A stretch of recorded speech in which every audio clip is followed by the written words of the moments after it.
So, Ray, there it is. This is big news, obviously. Yeah. It's back in the agenda, another independence referendum. Do you think now is the right time for it? Yeah, I don't think we want to be associated with a country that have just been pumped 4-0 by Hungary.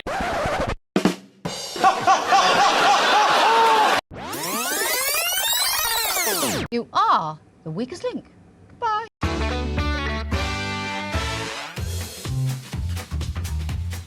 It's Breaking the News with Des Clark.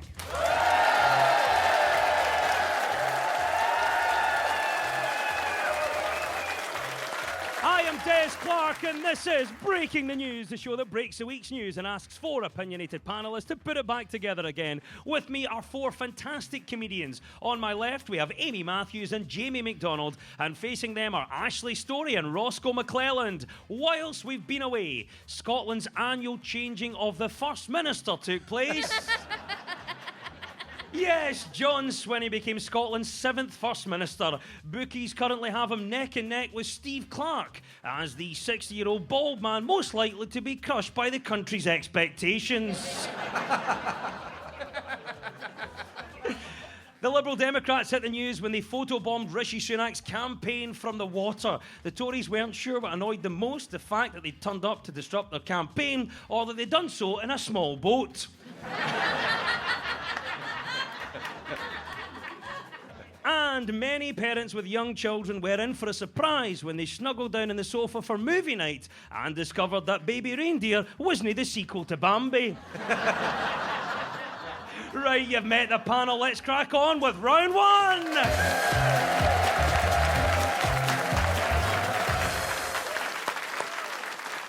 This is the Broken News round, where our teams have to guess two major stories of the week that have been mashed together into one single news headline. So, Amy and Jamie, can you tell me what this is all about? Scotland have kept alive their hopes of reaching the last 16 at Euro 2024. But there's still plenty of opportunity for gaffes and crises. Rishi Sunak second behind Nigel Farage, while Scotland are third. Steve Clark's side need to go for the jugular and launch more direct personal attacks against Sir Keir Starmer to stand any chance of progressing past the group stage. Any thoughts as to what our first story might be? Who wants to go for it? Jamie, I'll come to you. What are you thinking? Well, it's got to be Scotland versus Switzerland, the draw at the Euros. Yes, exactly. The celebration across the nation. Scotland's Euro 2024 dreams are still alive after a 1-1 draw with Switzerland. It gives the national side a point and will boost confidence after last week's defeat to Germany. Scotland now need a win against Hungary on Sunday to make it through to the last 16. Elsewhere, the German police have told English fans to stop drinking pints and to start smoking weed. Now we need the German police to tell the Hungarian team to do the same, and Scotland might just have a chance. We've got a chance, and that's the main thing, isn't it, Jamie? What did you make of the game against Switzerland? I was brilliant because it was 1-1. Because it's a weird thing. I in this industry, you do some strange jobs. Currently, I am the face of Swiss autumn tourism. You are? I am. Yeah. What? So I had very split loyalties last night. You know, I am Scottish, but Switzerland pay really well. They got in touch. I think it was quite clever. They wanted a blind guy, right? They wanted to basically show off Switzerland. Like, Switzerland is so good. You don't even have to see it. It's amazing. Maybe they took you to Holland. They could have. I did go up some hills, though. Well, split loyalties and split result, but it's good for us, keeps us alive. Amy, you're kind of an adopted Scot, aren't you, really? Thank you, that means a lot. So what did you make, then, of our game against Switzerland? Well, I thought it was important to commit to the Swiss brand, so I felt completely neutral about it. No, I liked their little outfits. Did you?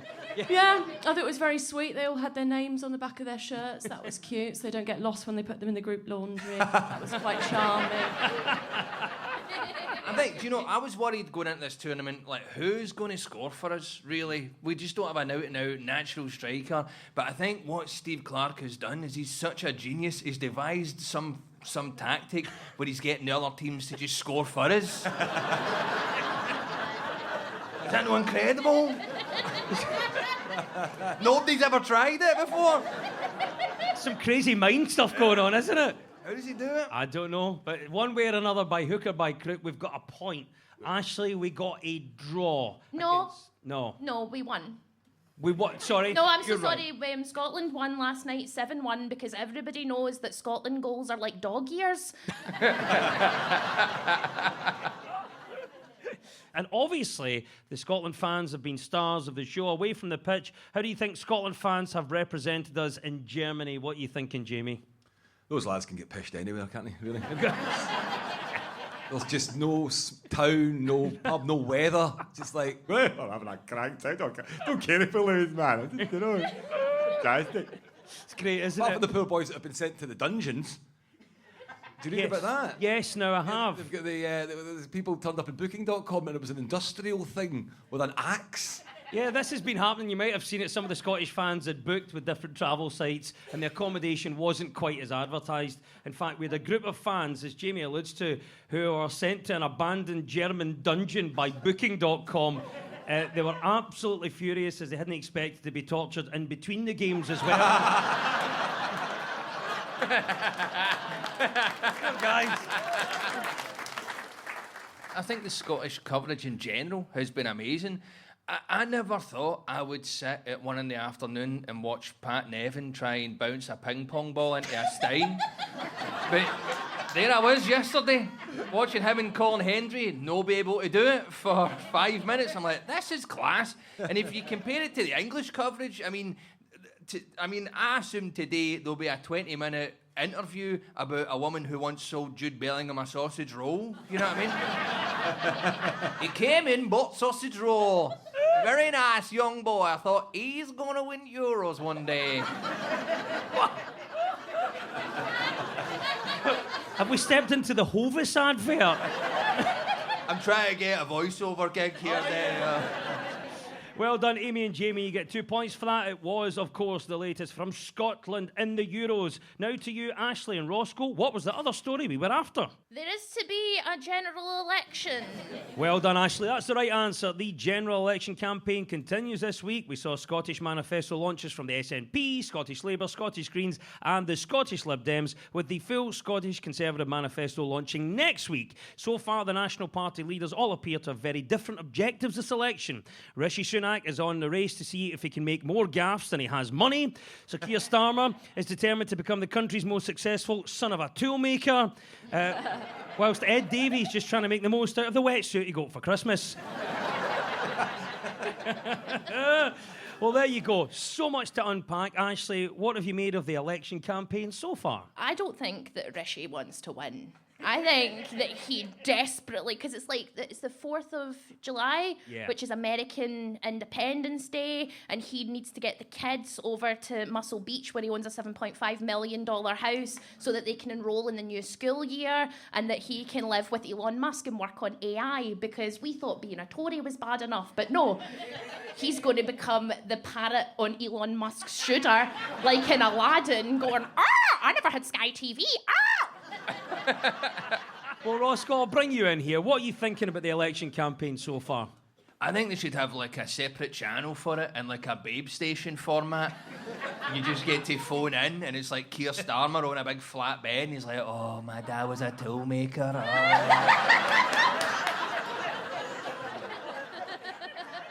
Even Keir Starmer does that. My dad was a toolmaker. And he does that real humble toolmaker. You think, yeah, mate, you were his best work. Yeah.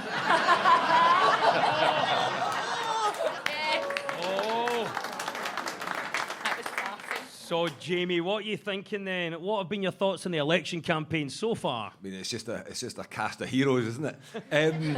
I do love the kind of reform stuff. It's like every day, oh, there's another Nazi. Nice. Right, okay. Okay, everybody who's a Nazi, put your hands up. Not like that.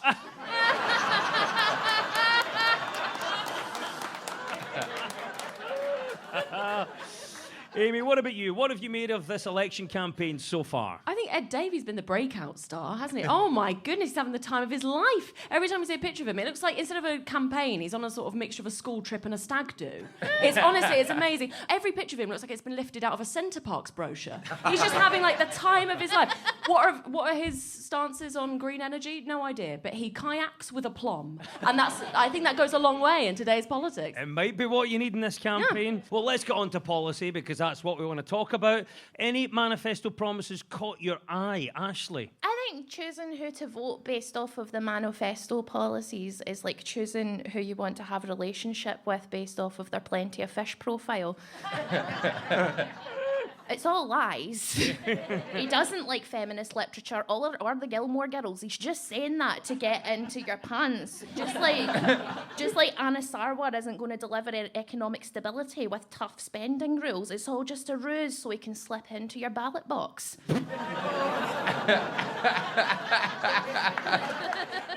I love the Greens one. £1,000 for extra tax for anyone who takes a private jet flight. It's like, ooh. These multi-billionaire oligarchs, oh, that's the fun over, boys. It's the bus for us now. £1,000. Yeah, I made the money. Yes.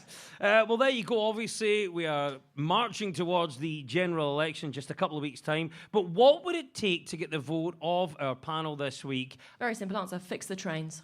This is genuinely a 2-week sample of the trains I've gotten in the last 2 weeks, right? Edinburgh to Birmingham, train cancelled, put on a later train, which was then overbooked due to previous cancellations. That train itself was half an hour late. Peterborough to Edinburgh, 40 minutes delayed. When it did arrive, previous 2 trains had been cancelled, so it arrived full and all seat reservations were off. I did a 5-hour journey, sat on the floor in a vestibule with 11 other bodies standing in the same 2-metre square space. Bristol to Exeter, cancelled, so I had to purchase alternative tickets for an alternative line. When it arrived, it was overbooked because the other 2 trains had been cancelled.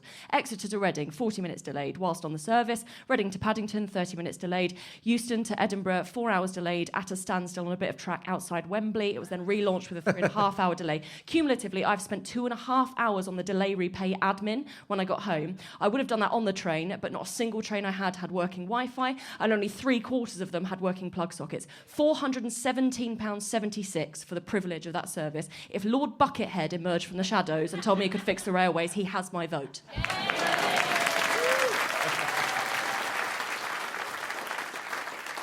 John Swinney has said that the SNP will have the most left-wing manifesto of the entire general election. In fact, it's so left-wing, he's been called up to replace Kieran Tierney against Hungary. Yes, well done, Ashley and Roscoe. You get 2 points for that. It was, of course, the mashup of Scotland's hopes at the Euros and the latest from the general election. And at the end of the round, the teams are all square.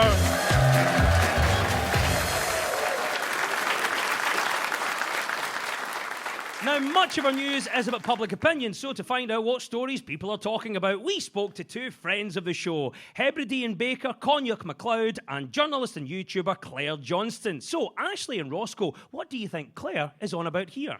People are tired of watching politicians pretend to like children and animals who clearly don't like them either. And then there's the fact that 1/4 of young people source theirs from TikTok, which basically means finding out what's going on in the world through the eyes of Tammy as you get ready with her. More people are turning away from the news, from traditional news sources. That is the right answer. It is indeed the news that a study suggests that more people around the world are turning away from news, describing it as relentless, boring and depressing. According to researchers from Oxford University's Reuters Institute, 39% of those questions said they sometimes or often actively avoided the news, and that is up 10% on 2017. Can you understand this then, the results of this survey? I sort of can, in a way. I mean, like, usually it's just me and the Doug in the house during the day, right? And I'll try and talk to her about the big points and stuff like that. But it's like she's no even listening to me when I try and get. I'll say to her like, who do you think it is that decided that the tops of the bottles of juices should be attached to the bottles now? You know. And she just doesn't even care. But if I say, like, walkies, she goes mental, so... What about you, Ashley? Do you understand this then?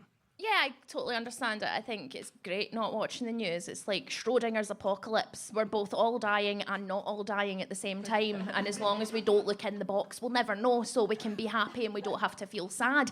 I think that the main thing the news is missing is, you remember, like, when you were wee, there would always be, like, a story like, a badger and a giraffe became best friends at Calder Park Zoo today.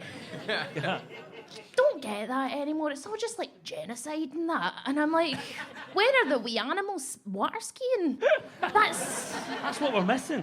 And this survey, though, I mean, if you look at the numbers then, 39% of those questions said they sometimes or often actively avoided the news. Jamie, can you understand this? Well, there's a lot of deep fakes now. You don't know if the person you're listening or watching is actually the person. I saw a very suspicious, massive pro-Putin rant from the surviving Chuckle brother.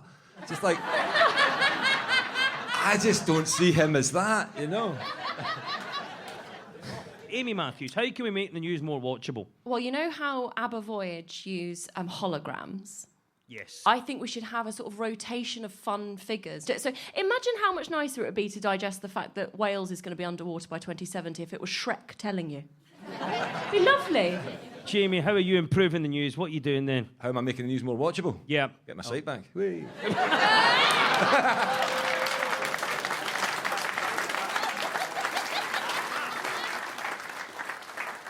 Some say they can find out the local news that really matters on Facebook, like when Bindi is and why the helicopter is back.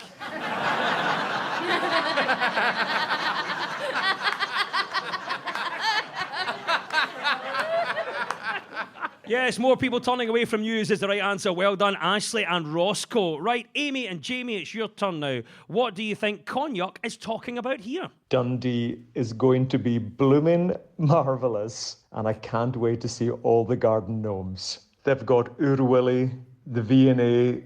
This is going to make Dundee the place to be. I think the Eden Project is coming to Dundee, of all places. Yes, well done, Amy. Planning permission for Dundee's £130 million Eden Project has been approved by councillors. The major visitor attraction will be based at the former gasworks site to the north of East Dock Street. The charity's Cornwall site, billed as the largest indoor rainforest in the world, attracts about 1 million visitors a year.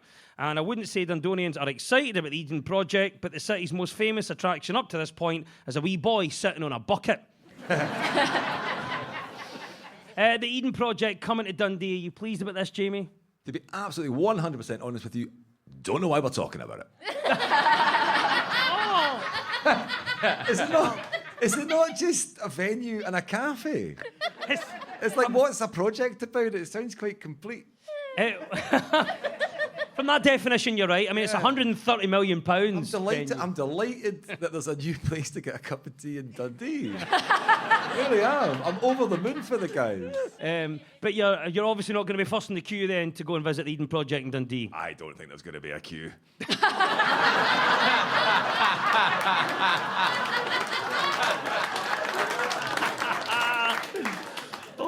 Brilliant answer. Ashley, what about you? Are you pleased to see this Dundee getting an Eden Project? You've got an awful lot going on, Dundee. You've got that big V&A, and you've got all the cakes that are dead nice that you have to go with all the wee flies and raisins in them and that. And you've got... Dundee has hundreds of stuff. They've got enough. Calm down. Get to Elgin. They don't have anything. Oh, they don't have anything. Don't even have their marbles. No.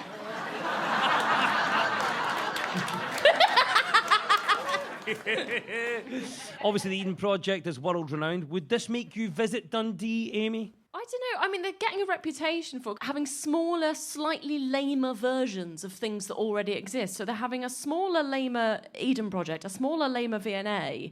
They're sort of becoming the UK's Lidl for attractions. Roscoe, would this make you visit Dundee? I think it would. I was looking into it, and there was just something that caught my eye. In this Eden Project, there's going to be a space called the Lush Bunker, and there's going to be one called the Gas Holder, and then one called the Seam as well. And I was like, that's so crazy, because Lush Bunker, Gas Holder, and the Seam are also the nicknames for the three things that are in my pants.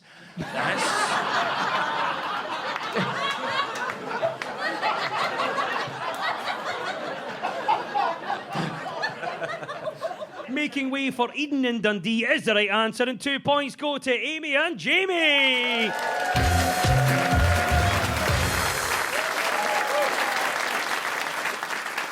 You're listening to Breaking the News from BBC Radio Scotland with me, Des Clark. Now, this round is all about who's in the news. I will play you a clip of a mystery person. All you have to do is tell me who it is. So, Amy and Jamie, you're up first this time. Who is this? You have said that there is a weight of evidence of cyber attacks by Russia. Paul Chuckle.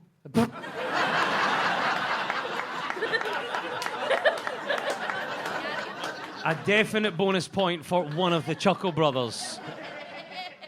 Jamie, that is an excellent guess, and I think you're nearly there. Who do we think we're listening to? To Mr. Vladimir Putin. Vladimir Putin is the right answer. Well done, Jamie. Yes, President Putin has been welcomed to North Korea for the first time in over 20 years. The Russian leader arrived into Pyongyang in the early hours of the morning and was met with a red carpet, a bouquet of roses, and an embrace from Kim Jong-un. Both leaders have signed a deal to help each other in the event of aggression against them. Yes, Putin has travelled from Russia to North Korea as it's one of the few places he can go without being arrested. It's a wee bit like Glaswegians and Blackpool.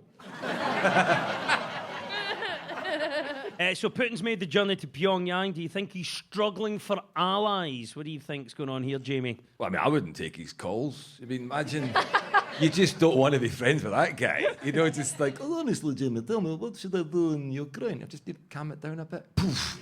Unmarked grave. There's that bit in Deadpool, isn't there, where Ryan Reynolds is like, the reason we work is because your crazy matches my crazy. And I think that's what's happening. He's just running out of people who match his crazy. Soon his like little friendship group is just going to be Putin, Kim Jong-un, and Martha from Baby Reindeer. Yeah, just like, as like a little clique, they're going to take on the world. Sent from my iPhone. Yeah, that would be great. What do we think is going on here? Ashley, is Vladimir Putin struggling for allies? I mean, you don't want to make fun of somebody who struggles with making friends, because I've been there. It's not nice. But then I wasn't like a despot, so I was just an awkward autistic girl who wrote weird fan fiction about the boys in my class. But I like to think of him and Kim just like having friendship, because they don't have that. So like maybe they're having like a little slumber party and like phoning up Joe Biden and being like, oh, is your fridge running? No, because we cut off its legs. And then I think it's great that he's just going around the supervillain friends group now. Like next week he's going to be cutting about with like Doctor Doom, Ming the Merciless, and Feathers McGraw. And just Amy, what do you think then? Where does Putin go next? Well, by the sounds of it, all the money that's being invested into it, Dundee.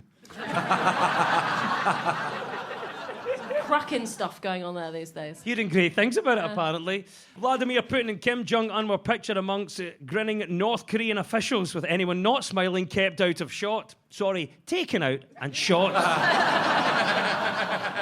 Yes, well done. 2 points go to Amy and Jamie. That was, of course, Vladimir Putin. Right, over to you, Ashley and Roscoe. It's your turn. Who is this and why are they in the news? It's incredibly surreal. It does feel like a real honour, and I love doing it so much that it's cool that that has translated into something. I think that was Daniel Radcliffe who won his Tony Award, and it was the most beautiful thing, and I'm very happy for him. Yes, Ashley, that was the actor Daniel Radcliffe, who has indeed won his first Tony Award. He was named Best Feature Actor in a Musical for his role in Merrily We Roll Along, a revival of the Stephen Sondheim classic. Daniel Radcliffe said that his Tony Award came as a complete surprise, although the other nominees said they knew he would win as soon as the envelope was brought on stage by an owl.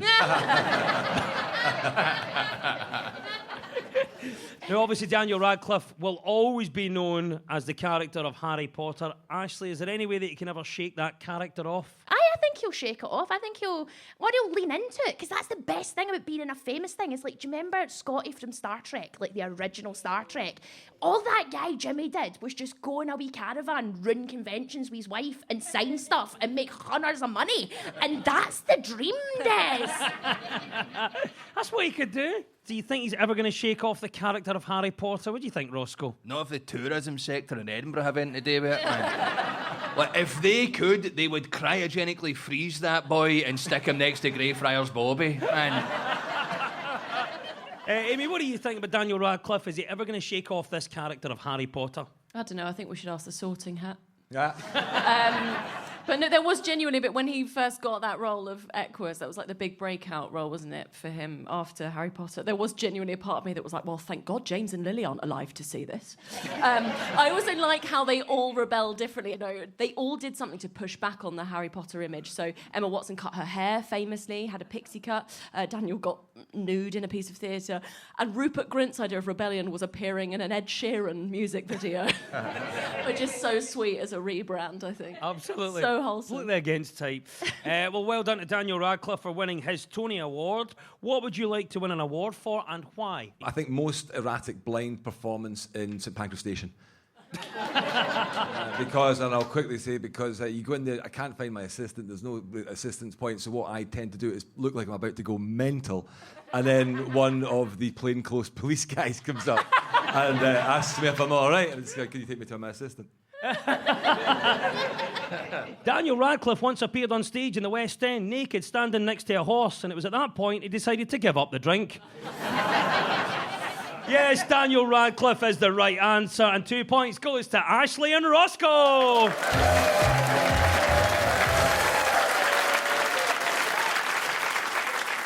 And it's time now for our final quickfire round, which is all about deciphering the numbers in the news. I will read out a headline. All the teams have to do is fill in the blanks. So get ready, teams. When we run out of time, you'll hear this. It's absolutely lovely. Oh, there's Stephen Moffat and how relaxing life has been. Now he's not in charge of Doctor Who.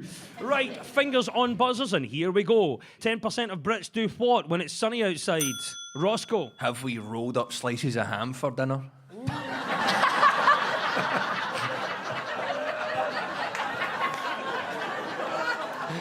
Surely a bonus point for that. Lovely answer.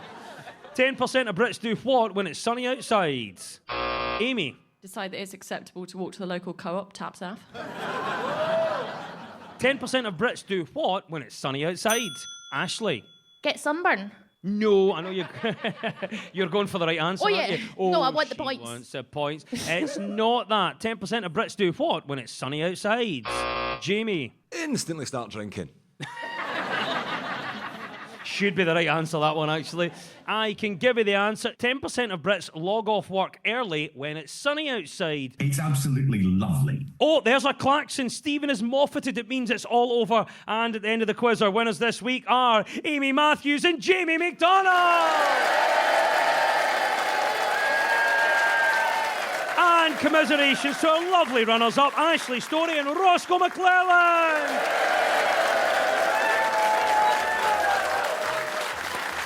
And we'll leave you with the breaking news. Just in, McDonald's is ending its AI drive-through trial after customers reported errors in their orders, including bacon being added to ice cream. Bacon and ice cream is, of course, a horrible idea and virtually inedible. But on the plus side, that branch of McDonald's has just been awarded 2 Michelin stars. Part of Stonehenge has been covered in orange powder paint by Just Stop Oil protesters. In related news, this week's Blue Peter will show you how you can make your own model Stonehenge using just a packet of Watsits.